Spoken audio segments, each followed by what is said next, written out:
Le monde, inébranlable, tient bon. Il gouverne les peuples avec droiture. Joie au ciel, exulte la terre. Alléluia, Alléluia, Alléluia, Alléluia. Aujourd'hui, la lumière a brillé sur la terre. Peuple de l'univers, entrez dans la clarté de Dieu.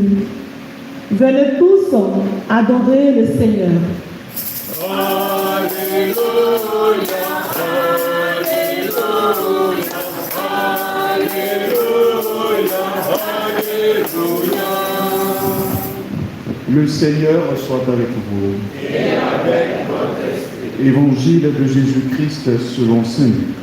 Gloire à toi, Seigneur. Veuillez vous asseoir. En ce temps-là, quand les parents de Jésus vinrent le présenter au temple, il y avait aussi une femme prophète, Anne, fille de Phanuel de la tribu d'Azer. Elle était très avancée en âge.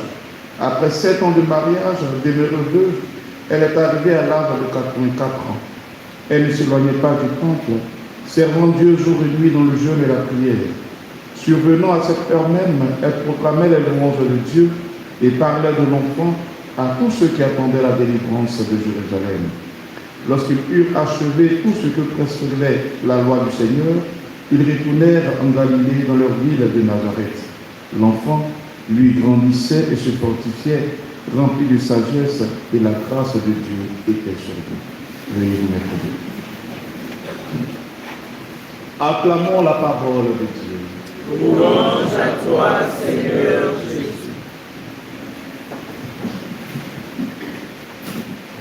Frères et sœurs, nous avançons encore dans l'octave de Noël.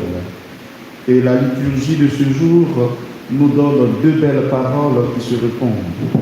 Saint Jean, dans la première lecture, nous rappelle que le monde passe avec ses convoitises, mais celui qui fait la volonté de Dieu demeure éternellement. Et l'Évangile nous présente Anne, cette femme âgée prophétesse qui ne quittait pas le temple et qui, en voyant l'enfant Jésus, se met à louer Dieu et à parler de lui à tous ceux qui attendaient la délivrance de Jérusalem. Ces textes, frères et sœurs, nous invitent à réfléchir sur ce qui dure et sur ce qui passe. Nous savons bien que beaucoup de choses dans nos vies sont fragiles. Les biens matériels, les succès, les plaisirs immédiats. Tout cela peut séduire, mais cela ne dure pas. Saint Jean nous dit clairement, ce qui demeure, c'est la volonté de Dieu. C'est l'amour vécu au quotidien, l'amour vécu, partagé et célébré ensemble en communion. Anne, la prophétesse, est un bel exemple de cela. Elle a connu les épreuves de la vie. Elle a été veuve très jeune. Elle aurait pu s'enfermer dans la tristesse ou la rancune, ou même vouloir continuer sa vie. Mais elle a choisi de rester tournée vers Dieu, de vivre dans la prière, de vivre dans l'espérance. Et voilà qu'au soir de sa vie, à 84 ans, elle reçoit la joie de voir le Messie avant même les autres.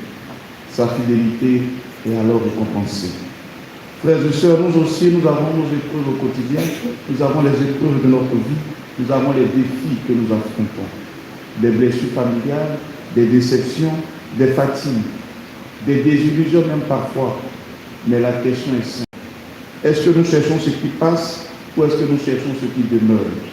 Noël nous rappelle que ce qui demeure, c'est l'amour de Dieu, c'est la lumière du Christ, c'est Dieu dans notre vie. Anne nous montre aussi que l'espérance n'a pas d'âge.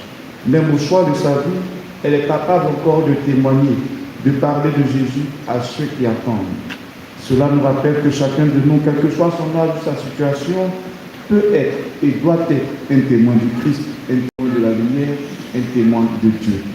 Alors, frères et sœurs, en ce temps de Noël, demandons la grâce de ne pas nous laisser séduire par ce qui passe, mais de choisir ce qui demeure. Que nos vies soient habitées par la fidélité, la prière et le témoignage, et que comme Anne, nous puissions dire à tous ceux que nous rencontrons, oui, le salut est là, et au milieu de nous, l'Emmanuel est là. Que Dieu nous y aide.